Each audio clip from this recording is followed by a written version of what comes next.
Well, hello. Are you here again? It's Kevin Conder from Unbroken Ground Media, and I hope you enjoyed the turn, as if I'm looking behind me and someone's there. I've done quite a few equipment reviews, and I haven't done one in quite a while, and this is the first one I've done in a while. The reason for that is because I now live in Sweden. I really fucking hate Sweden. And because you don't make very much money here, you don't really have a lot of disposable income. And I'm only really buying stuff when I absolutely have to have it at that time, or I can see an immediate use for it. So that's my life. I hope yours is just as wonderful. So what I did think was pretty cool and something I could put to use right away was the Amaran by Aputure. The Aputure Amaran, what is it? AL M9. Now this got quite a bit of publicity because it's a pretty cool little light. It's very small and it can see a lot of use of it, so as a kicker light, a dashboard light, what have you. So I'm not really going to do a formal unboxing, but there's the box, your useless project manual, product manual, your warranty, and a coin. And then we have what I was really confused with for quite a while. This was they sent you this. Obviously this is color correction gel, tungsten and daylight, but it's not really very clear in the manual what this is, and it's kind of folded in, and I thought it was just to protect the light or something. I'm not really sure why they did it this way. I thought I was going to get a filter that would go on the front that was magnetic, but I'll show you the rest and then I'll explain. So what I thought was cool about the packaging, a couple things I liked, a couple things I didn't like, is they really do send you a pretty cool little bag. It's got a little caliper, that's what they call these, so you can hang it from your belt or whatever. And it even has a belt loop. Yeah, it does. You can put it on your belt, so you can walk around with a light and be super cool that way. It has two pockets in it, and yet another useless USB cord. This is my own. This did not come in the packaging. This is of course, a cold shoe, hot shoe adapter, and I'll show you that in a second, and explain why I have it in my bag. This is what they give you to mount the light with.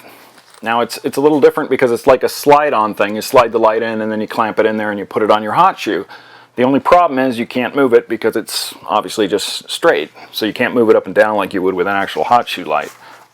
My reason for having the other one, which I'll show in just a second. And then let's get to the star of the show. I'm sure we can get rid of this, right? Yeah, nothing in there I need to show right now. This is the light. As you can see, it's quite small. It is a little thicker than I was expecting. There are no screw holes on it anywhere. But it is flat on the back. So you can see right away, you're probably already thinking, ooh, I could put some double-sided tape or a little Velcro there and I could put it wherever I wanted. And that's kind of the idea behind the light. This thing on the front is a magnetic diffuser filter. And yeah, I mean, it goes right on. You can see there's 1, 2, 3, 4, 5, 6, 7, 8, 9 little LED lights, and you just... But you put it on, you get a little magnetic thing, and it goes on. I thought that the tungsten one was going to be a little clip-on filter like that, little magnetic filter. It is not. That's why they gave you these two things. This one's completely useless because I guess you're just supposed to... Let's see if I can do this without dropping it again. There. I guess you can put it on kind of like that, and then you got, you know, 5500 daylight corrected gel. Sort of stupid because the light itself is 5500, as I'll show in a second.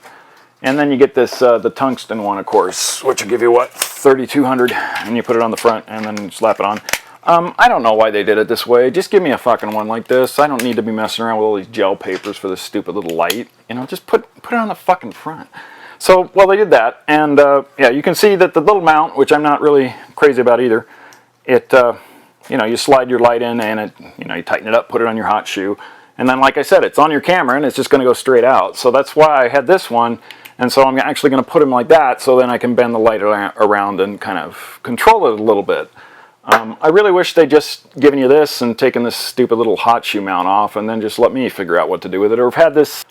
So let's take a little closer look at the light and see if it actually is as good as it seems. It has some pretty cool stuff on the side, which I wasn't expecting. It's got on-off. Obviously, you can charge it right off the USB, hence the cable, so you can charge it with your computer or anything.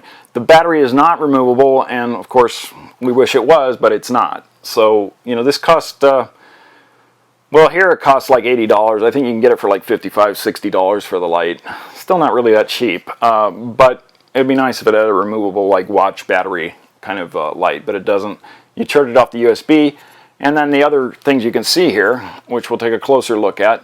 On off, of course, it always turns on the lowest setting. It has 10 settings. It's got a little thing where you can adjust the settings. I wasn't expecting that, but you can go from 1 to 10 in intensity, and the sucker can get pretty bright. It has a lot of punch. It's a very diffuse pattern, so it drops off pretty quickly. But let's do some measurements and take a closer look.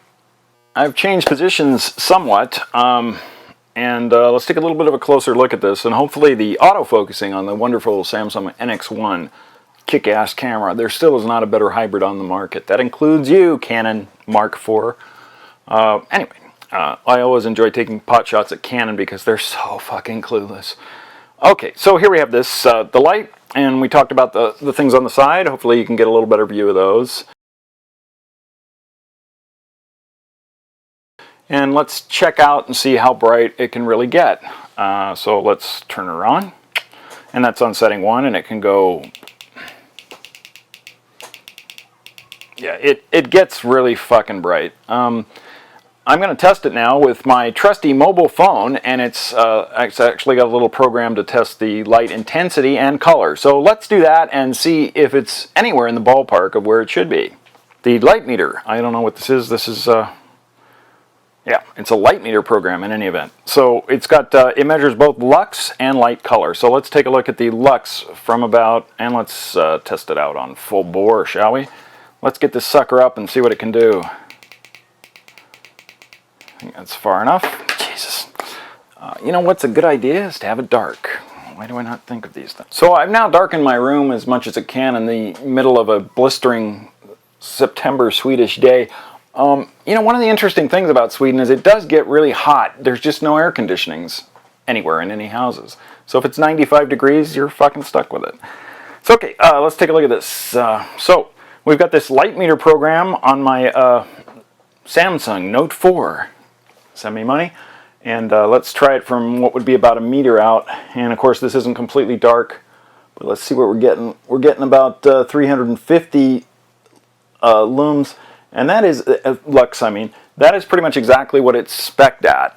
And then as you get closer, say about that far away, you're well over the top, and that would be about 1,000 lux. And that's pretty much what Samsung said from this distance it would be, about 50 centimeters. The light color is... Let's see if I can get a good view of that. The light color is 5400K. You know, this thing probably isn't very accurate, but I just wanted to show that it is indeed daylight, daylight color coming off the light. So this light has been very reliable. It doesn't seem to be fragile at all. It seems to be quite well built. It's completely plastic, has quite a bit of weight to it. I believe this will be extremely useful. Just keep in mind that if you're going to put it on your camera, you need a way to mount it, like I came up with this. I don't see myself putting it on the camera that much, frankly. There's just better options. But as a kicker light, as a hiding light, as a light to give more depth to something in your film, I think you can use this. Just like I said, keep in mind that this is LEDs. They are extremely bright. So don't put them anywhere near the eye line of your talent, or they'll just get pissed because it's so bright it hurts your eyes. Like looking at it like that, ah! So yeah, I think this is a little pricey. I really wish it had a removable battery. I wish they'd done a better job with the diffuser and given me a tungsten diffuser as well, instead of messing around with color correction gels, or just don't. You know, just let me put the gel on and have a better way. But aside from that, I have no complaints with this light. Like I said, a little pricey, but looks to be well made. I've dropped it several times, no issues. That's about it. So that's it for this review of the Amaran AL M9. Yeah, and it's got two names. You know, it's not just the Amaran, it's the Aputure Amaran AL Is that right? Did I get it right, or is it CL? Let's see. I'll use the light from this, shall I? AL M9. And you know, the manufacturer says, let me get down here because I'm trying to do this. Well, fuck it. Just move the camera, Kevin. Don't be such a dork.